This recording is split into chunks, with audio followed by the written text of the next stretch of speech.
Yeah, what's going on, Raider Nation? And welcome back to another episode of the Raider Critique.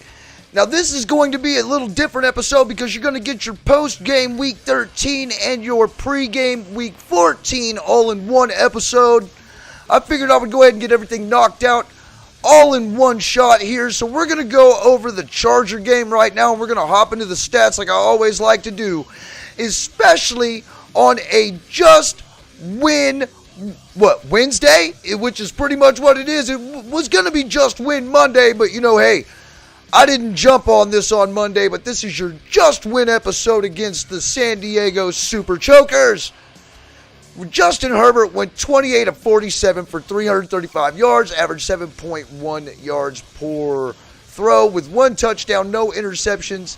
He had a QBR of 15.2 with an overall rating of 88.5. But the big glaring stat right here is he was sacked five times for 21 yards.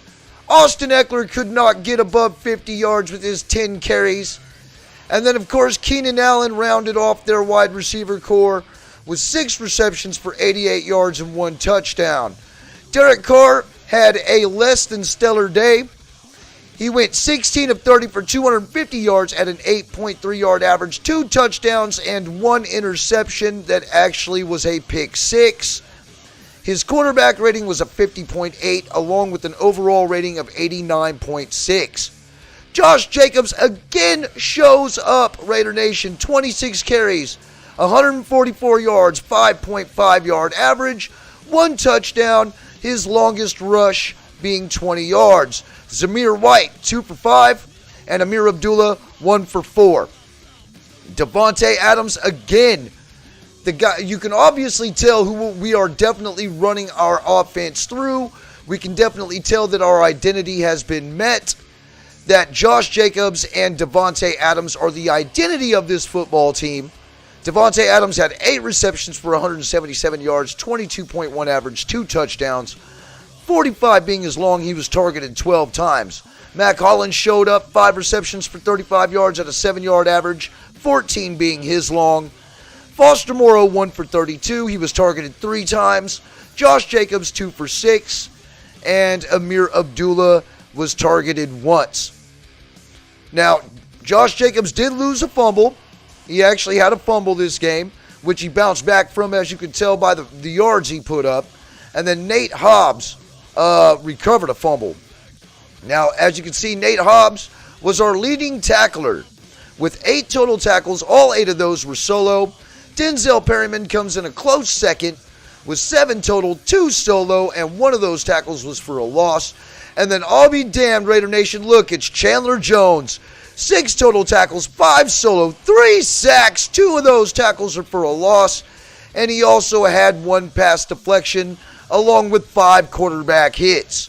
Deron Horman, 6 total, 4 solo. Jayon Brown, 6 total, 4 solo. Isaiah Polamau, 5 total, all 5 of those were solo. He also had a sack, and that sack was, of course, for a loss. Trayvon Moehrig had 5 total tackles, 4 of those were solo, a tackle for a loss, and 1 pass deflection. Amik Robertson, 5 total tackles, 3 solo, 1 pass deflection, and so on and so forth. Jerry Tillery all the way down here, 2 total tackles, 1 solo. Max Crosby, 2 total tackles and 2 solo. I mean, we pretty much put it up on defense. Defense pretty much came away with 75 total tackles, 51 solo tackles, 5 sacks, 5 tackles for a loss, and 4 pass deflections. Now, even though I don't believe that they picked off Herbert at all, no, they didn't, but they did have 4 pass deflections. So it showed you that the secondary really stepped up this game. Now, look, we had no kick returns and no punt returns as a team. But our kicker, Daniel Carlson, went 2 for 3 in field goals at a 67%, 55 being his long, 3 for 3 on extra points. A.J. Cole had 4 punts for 181 yards at a 45.3 average. He had 2 of those inside the 20. 1 touchback, and his longest punt being 60 yards. So let's hop on over into the slides to where I can go ahead and run my mouth over there. But hey, I appreciate everybody for showing up. And yes, this is a very early episode, or late episode if you want to call it. I should actually be at work right now, but I had some family issues I had to deal with, so I had to stay home today to go ahead and take care of doctor's appointments and yada yada. You know how it goes when you're a single dad and you're the only one who can really go to these appointments. But I do appreciate everybody for being here. It just gives me time to come in here and knock out this episode on this motherfucking win, baby. That we fucking slap these goddamn Chargers right back down to the pitiful little brother that they are. So, yeah, I'm stoked about this win. This puts us on a 3-game win streak, improving our record to 5-7. And Raider Nation, I couldn't be happier because we sat there and pretty much smacked around everybody, and Chandler Jones finally took himself off the Amber Alert status and showed up with 5 quarterback hits, 3 sacks. This was the Chandler Jones that I was expecting to see when we picked him up, but we haven't seen him all year. But he showed up this game on a lackluster Los Angeles Chargers offensive line who was riddled with injuries. But whether or not, I don't care. You know what I mean? He finally showed up. He went in there and he did what Max has been doing all year long for us.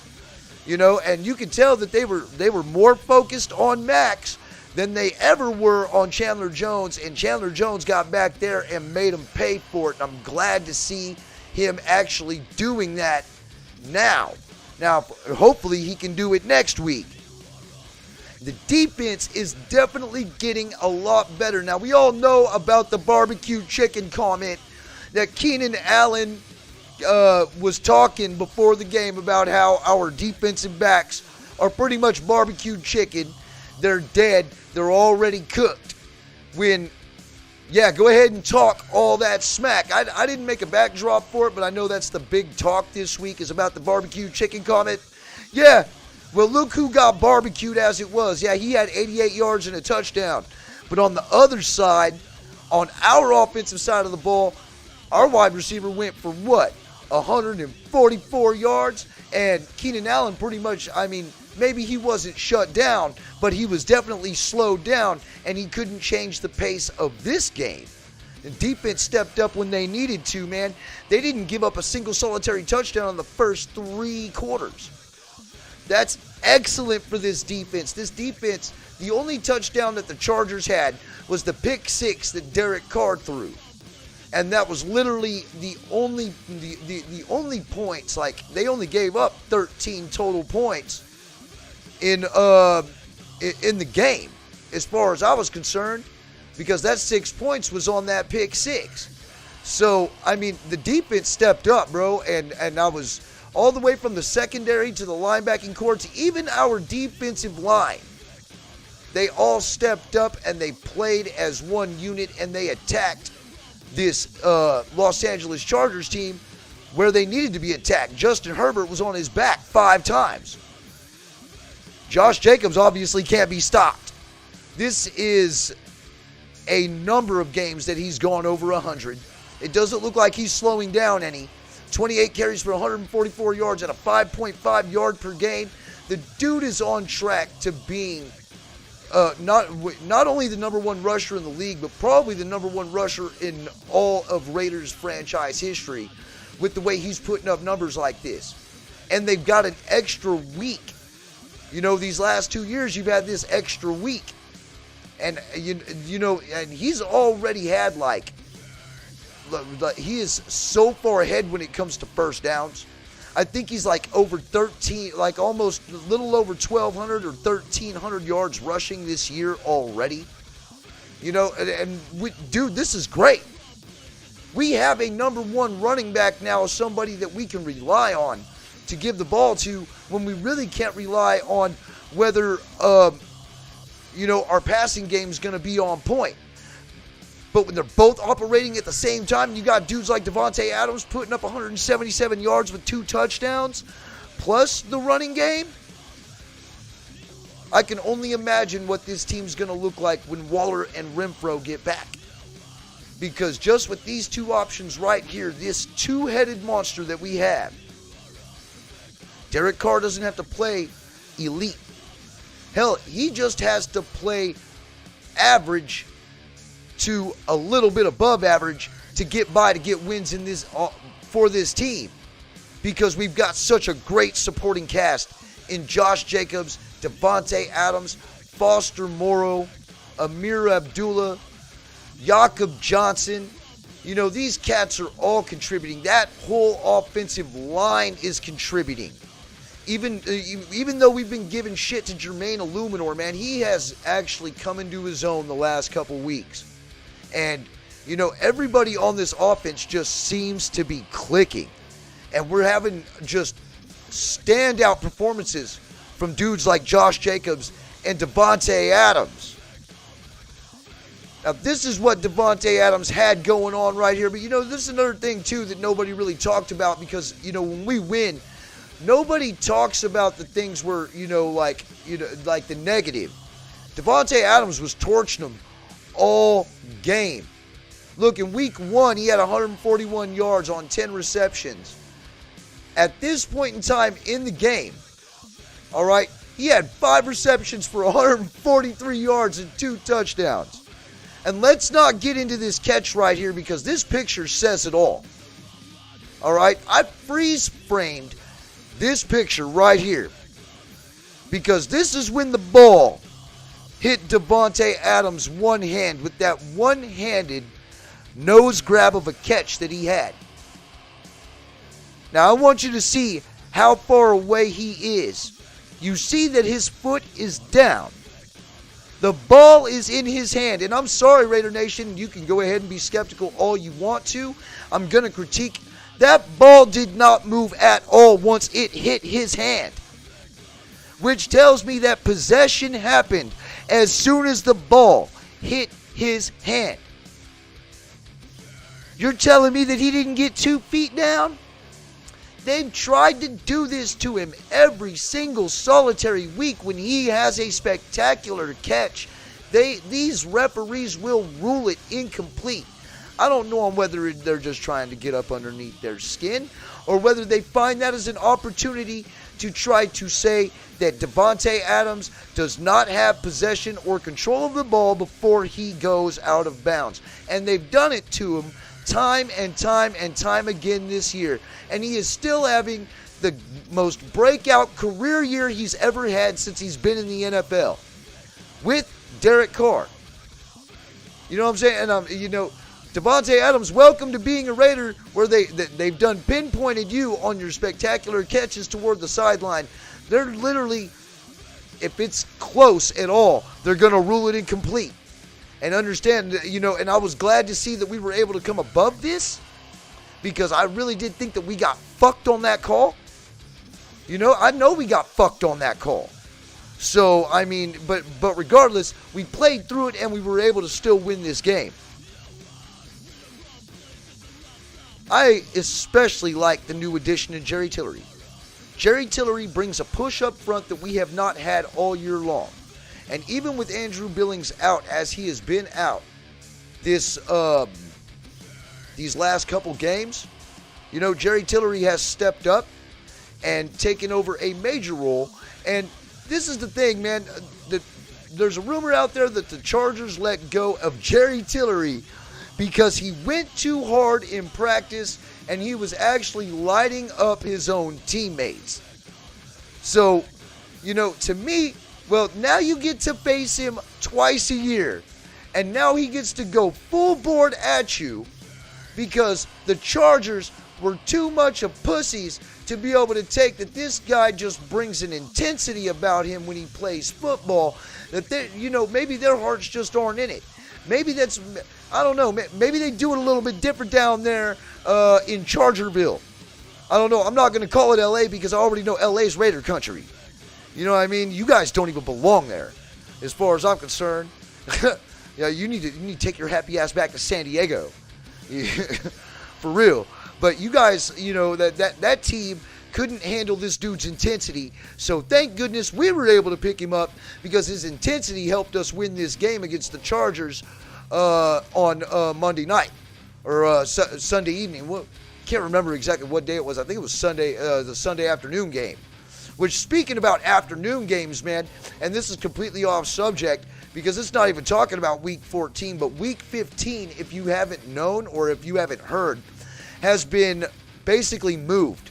We're now, instead of going to be the Sunday night game, we're going to be the Sunday afternoon game. So make note of Week 15 as Sunday afternoon against the Patriots. So now we are going in, oh yeah, by the way, and one of the keys that I said about last video, man, they did it. Because Khalil Mack didn't do shit. As a matter of fact, if I can go back to the stats, I'll show you where Khalil Mack didn't do shit. So isolating Khalil Mack was absolutely necessary, and obviously the Raiders team felt that it was all obviously necessary to do so in order to achieve victory in this game, and they did so. So, hey, that was definitely one of the keys to the game. Make sure you didn't do any costly mistakes, and make sure Khalil Mack didn't wreck your whole game, and well, you know, we got the victory because of it. So for real, man, like, we're going on to the post-game, or the end of the post-game review for the Chargers versus the Raiders at Allegiant Stadium for Week 13. We whipped our little brother's ass and we sent them packing, crying all the way back to Los Angeles to where they can lick their wounds. And, you know, have fun choking, trying to get to the playoffs, but you know, you chokers, you'll never do it, so it doesn't really matter. You know, expect to cry just like you did last year when we whipped your ass in Week 18 and sent you packing home while we went to the playoffs. So, we move on. Oh, yeah, I forgot, man. Cliff Branch was also, during this game, he was inducted into the NFL Hall of Fame, which is long overdue. He passed away in 2019, but his family finally got to see, and also I'm sure that he got to see, too, that he has finally been inducted into the NFL Hall of Fame of the class of 2022. And I definitely salute Cliff Branch, man. He was a hell of a Raider. It's what a Raider was absolutely just... He's the epitome of what a Raider should be. He's been there since day one. Fred Biletnikoff taught him how to catch. He was a track star. You know what I mean? Could have joined the Olympic track team to go for a gold medal, but decided to come play for this beloved Raiders organization instead. And he helped us win 3 Super Bowls. So salute to you, Cliff Branch. And of course, there's a lot more about this guy. And a lot of other channels go out there and they cover him real well. If you really want a good breakdown of it, hey, why don't you go over to Raiders Fan Radio, man. Murph and Mosh and Swag Jeff and Michelle, they'll give you a great breakdown of Cliff Branch. I'm sure they've got it on their channel somewhere because Murph is like that. Murph will break everything down when it comes to old school winning mentality, man. And that absolute beloved love for this franchise and how we're supposed to be and how we should take pride in what we have. We have some of the most iconic NFL players in the Hall of Fame, and they all came straight from this Raiders organization. And if I'm not mistaken, we have the most. And there's no doubt about that, baby. No doubt about that at all. So let's move on to the pregame review against these Rams. Now we're going to hop right back on over here to the stats again. Except for this time, it's going to be on this Rams game. And it's going to be pretty much the predictions. And it's going to show us the injury report. And also everybody's stats on everybody who's coming in here. It's on ESPN. So let me go ahead and get us shifted over to that. All right.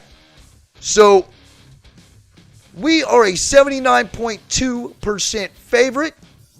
They are a 20.6% favored chance to win.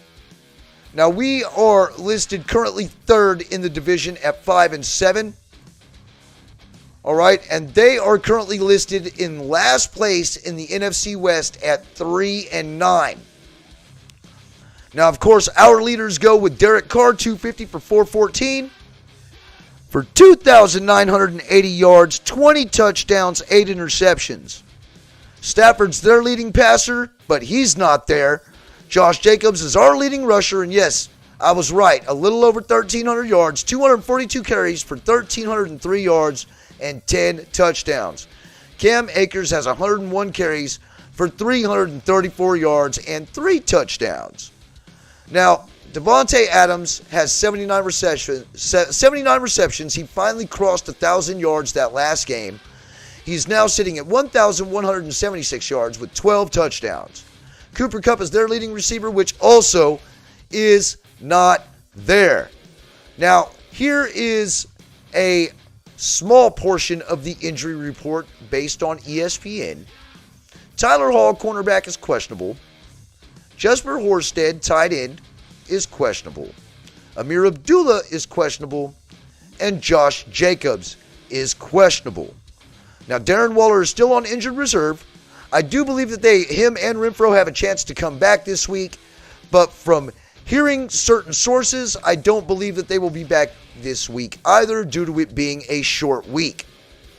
Now, here is their short injury list. You have Troy Hill, cornerback, Terrell Lewis, Ben Skowronek, which is a wide receiver, and Lance McClellan, wide receiver, and then John Wolford, their backup quarterback. Now, we already know that certain individuals are not playing on that Rams team, and we're going to go over that here in a minute. Points per game, Raiders are averaging 24.3, Rams are averaging 16.8. Points allowed per game, Raiders are allowing 24.7, the Rams are allowing 23.3. Total yards on offense, the Raiders have 380.1, the Rams have 308.7. Our average passing yards is 254.7, and our total rushing yards is 125.4 a game, while the Rams are at 221.3 for passing and 87.3 for running. Yards allowed, we've given up 384.6 per average per game, while the Rams have given up 347.9. Our pass yards allowed is 270.8 to opposing teams, while theirs is 251.3. And our rush yards allowed, we've given up 113.8 compared to their 96.7. But I really do have a feeling, Raider Nation, that that's all going to change this week. I think it's all going to change this week because there are quite a few players that are out for this Rams team that it does not list, because there are certain cats that are on injured reserve. Cooper Kupp is not there. Allen Robinson, the big acquisition free agent wide receiver that they picked up from the Jaguars during the offseason, is not there. And Matthew Stafford is not there.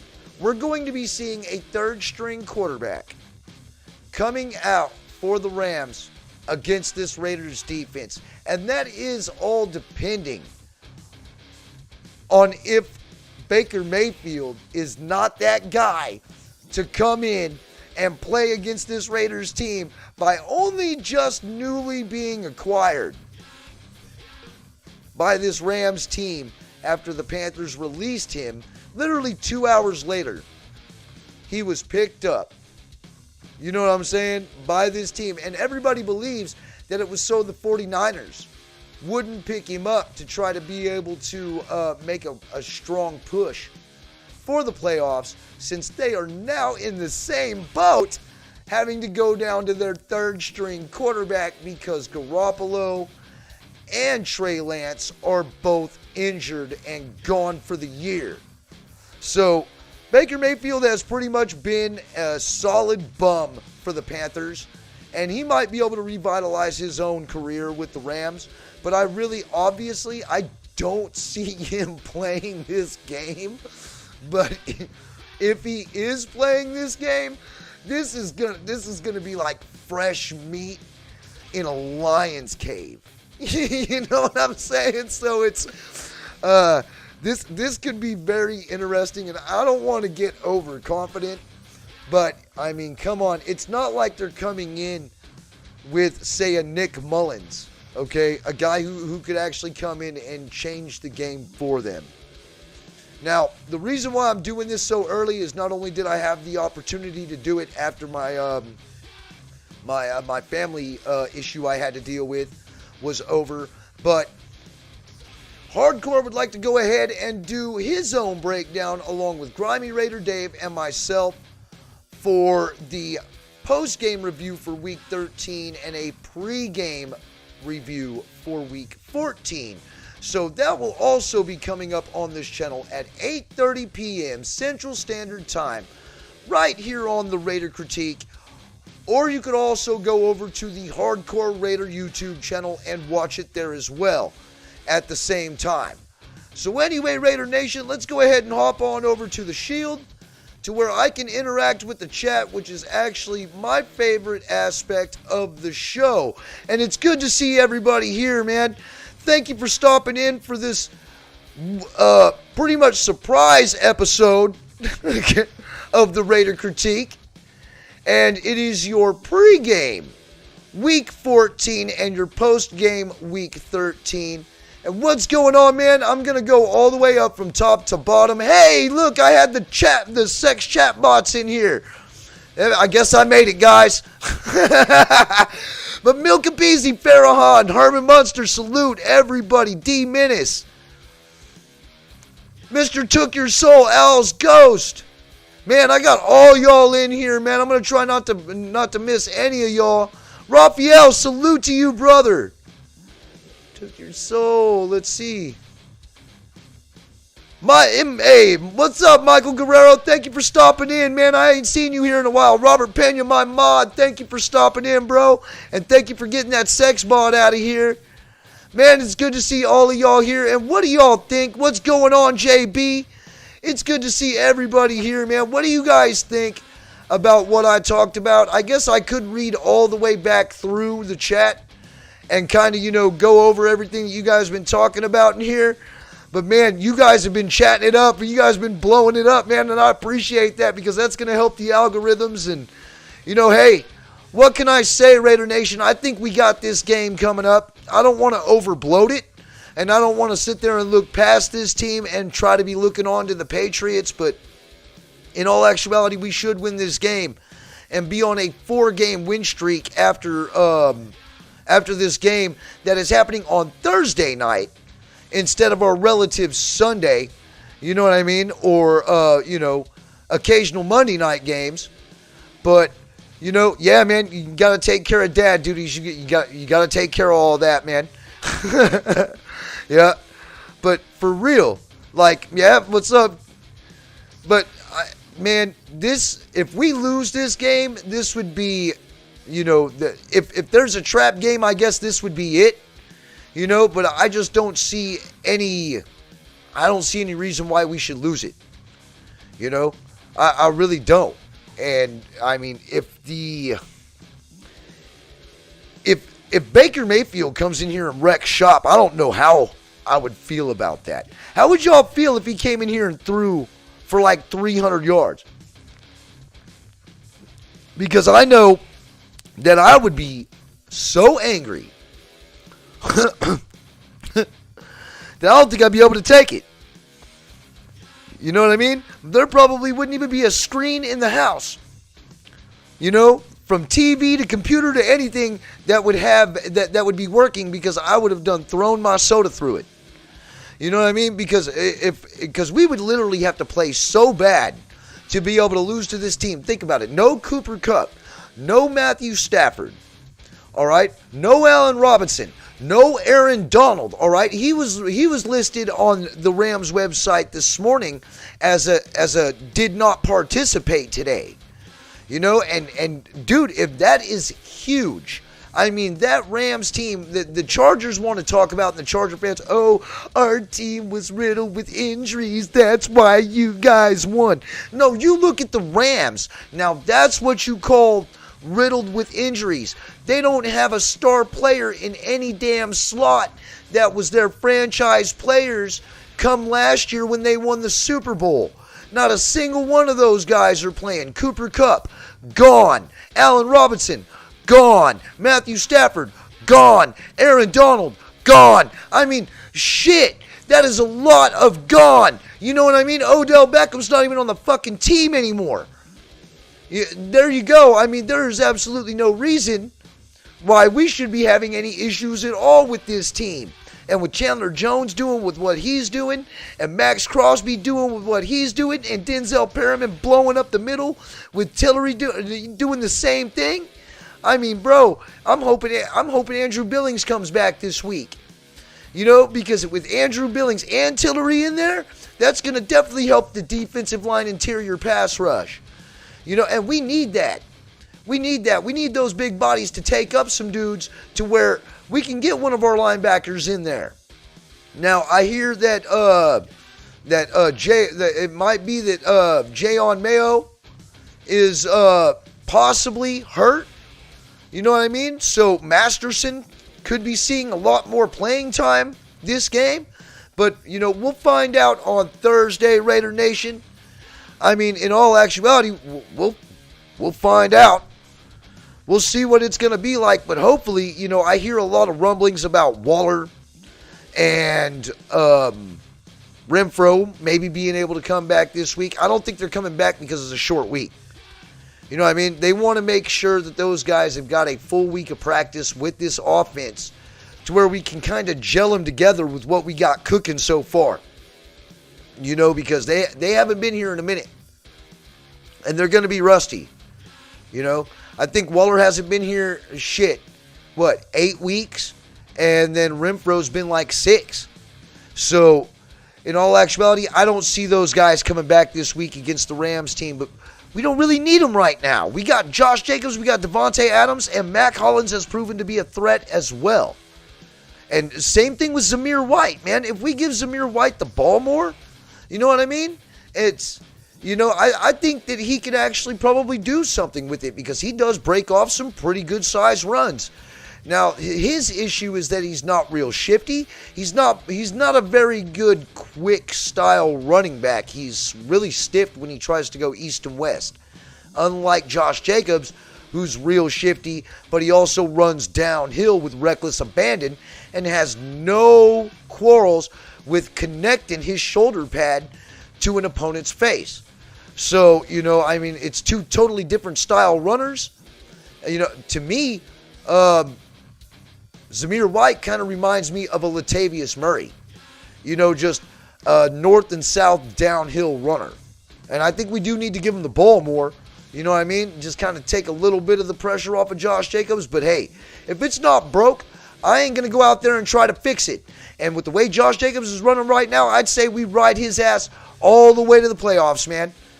You know, because I think that's what it's going to take, him and Devontae Adams. So I really don't think Renfro and Waller are needed just yet.